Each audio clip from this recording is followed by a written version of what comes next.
Good day to all. Today we are going to see about the pneumatic components. So this one is a 3x2 solenoid valve, and this is a single acting full type cylinder and speed valve. This is the regulator. The symbols of that 3x2 solenoid valves are here. You can see this is the P, this is the A, this is R. This direction indicates the flow of that air, and this one is the gate. Here it's the symbol says that a particular operation. Here is the regulator symbol. If you are going for that particular drawing, then we will have like this symbol only. This is the single acting type cylinder and speed valve. Now we are going to see about that double acting cylinder symbols. In the double acting cylinder symbol, we have a 4x2 valve and regulator and a storage bottle and everything. We will deeply about that 4x2 valve and 5x2 valve coming up with steps. First we will going to see about that 4x2 direction control valve. So this valve is look like this. This type of valve have two types. First one is sliding pull type. See, you can see here, this is the A and this is P, this is B and this is T. Okay, the figure shows the spring return type sliding pull valve. This is the spring one. Here it denotes that spring return type, and it has a spring loaded spool inside the valve body. In that figure it shows its palm operated type valve. In spool position as shown in figure A, this is the connection from P to A and B to T. See, there is a connection between, you can see here, this P to A connection here. Okay, the airflow will flow like this P to A, and there is another connection, this P to this T.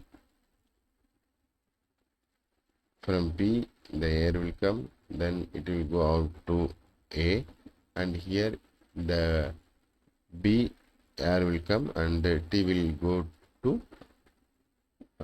T. If you can remember like this, in that hydraulic system we'll say about that. If it is a P means we will take as a pressure, and if it is a T means we will take as a tank, because the pressurized oil will come in that P and the return of that oil will move to in that T.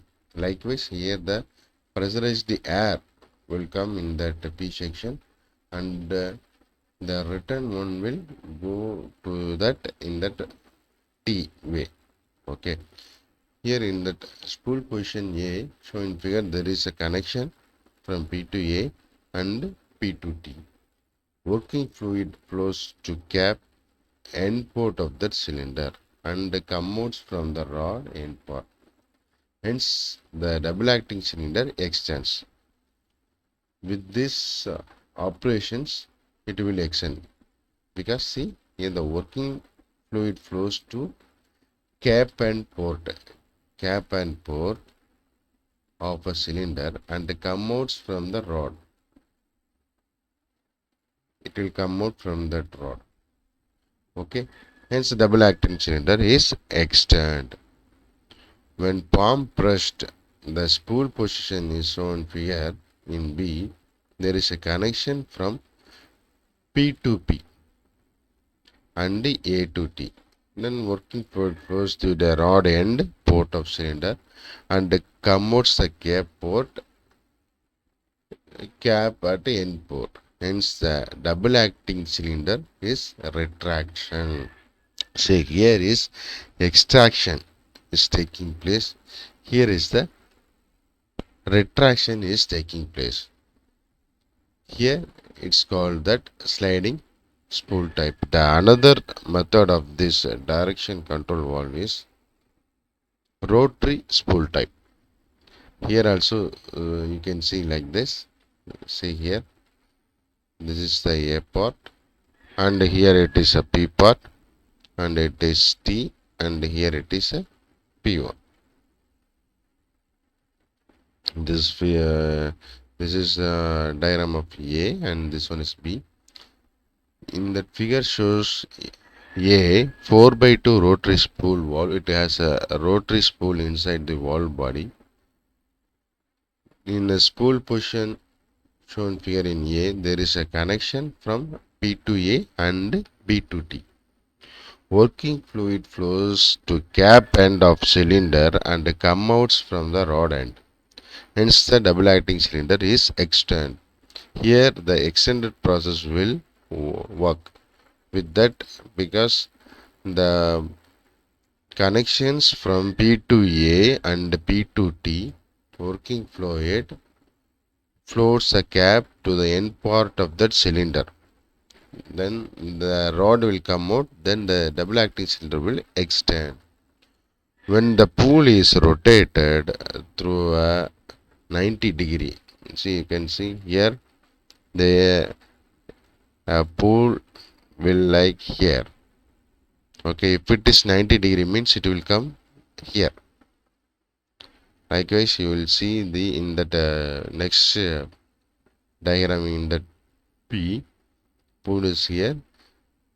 If it is when the pool is rotated to 90-degree, we can see here there is a connection from P to P and that A to T. Here the working fluid flows to rod end of cylinder and comes out from a cap, the input. Hence the double acting cylinder retraction.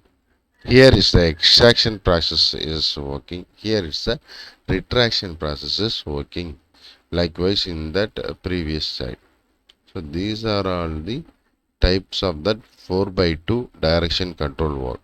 Here this direction control valve is mainly used to give a direction to that particular system, that pneumatic system.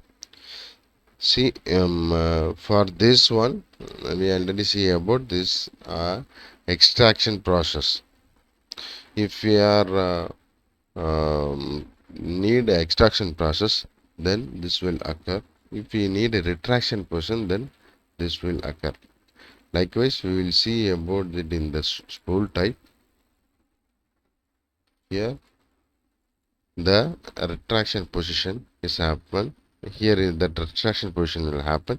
Here is the extraction position will happen in that direction control valve.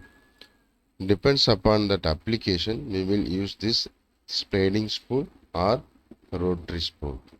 Here some industry they need for a sliding spool type valve, and some industry need that rotary spool valve. This mainly depends upon the workplace of that particular pneumatic system.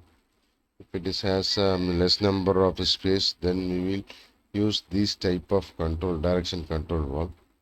In other words, we can say for that efficiency also, when compared to rotary spool valve, sliding spool valve have a good efficiency, and the cost wise also it is very low. The another control valve that we are going to see here is that 5x3 control valve and 5x2 control valve. Those all valve also having a same operation like that, but the main thing is the working conditions may vary from this control valve to that control valve. Here there is directly it will work for retraction and extraction, whereas in that control valve will have a different type of work. Thank you.